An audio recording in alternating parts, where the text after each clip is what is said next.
Java ஸ்கிரிப்ட்ல 2 modern brothers இருக்காங்க. ஒரே மாதிரி தெரிவாங்க. ஆனா பிஹேவியர் வேறையா இருக்கும். அது யாருன்னா this is the JavaScript interview preparation series of day 7. மறக்காம என்ன ஃபாலோ பண்ணிக்கோங்க. என்ன ஆரம்பிக்கலாமா? அந்த twin brothers spread and rest operator தான்.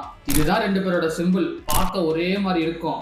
பட் ஸ்ப்ரெட் ஆப்ரேட்டர் ஒரு பிரேக்கப் கிங் மாதிரி அரையில இருக்க எலமெண்ட்ஸோ இல்ல ஸ்ட்ரிங்ல இருக்க எலமெண்ட்ஸோ இண்டிவிஜுவலா பிரேக் பண்ணி கொடுத்துரும். ரெஸ்ட் ஆப்ரேட்டர் அதுக்கு அப்படியே ரிவர்ஸ். எவ்வளோ ஆர்குமெண்ட்ஸ் இருந்தாலும் ஒரு சிங்கிள் அரையில எல்லாத்தையும் கலெக்ட் பண்ணிடும். ஸ்ப்ரெட்டோட யூஸ் கேசஸ் அரைவை ஜாயின் பண்றதுக்கு, அரையில ஆப்ஜெக்டை வந்து க்ளோன் பண்றதுக்கு, ஃபங்க்ஷனுக்கு மல்டிபிள் வேல்யூ பாஸ் பண்றதுக்குன்னு யூஸ் ஆகும். அதுவே ரெஸ்டோட யூஸ் கேசஸ் எல்லா ஆர்குமெண்ட்ஸையும் கலெக்ட் பண்றதுக்கு, ஆப்ஜெக்ட்ல சர்டன் கீஸ் ரிமூவ் பண்றதுக்கு, அரையில ஃபர்ஸ்ட் வேல்யூ எடுத்துட்டு ரெஸ்ட் வேல்யூஸ் கலெக்ட் பண்றதுக்குன்னு. இந்த 2 சிம்பிளும் பார்க்க சேமா இருந்தாலும் பிஹேவியர்ல ட்விஸ்ட் இருக்குல்ல. இன்டர்வியூல கண்டிப்பா கேள்வி வரும். So mark it and Impress your panel. Save it for later. இதை உங்கள் இன்டர்வியூ ப்ரிப்பேர் பண்ணுற ஃப்ரெண்ட்ஸுக்கு ஷேர் பண்ணிடுங்க.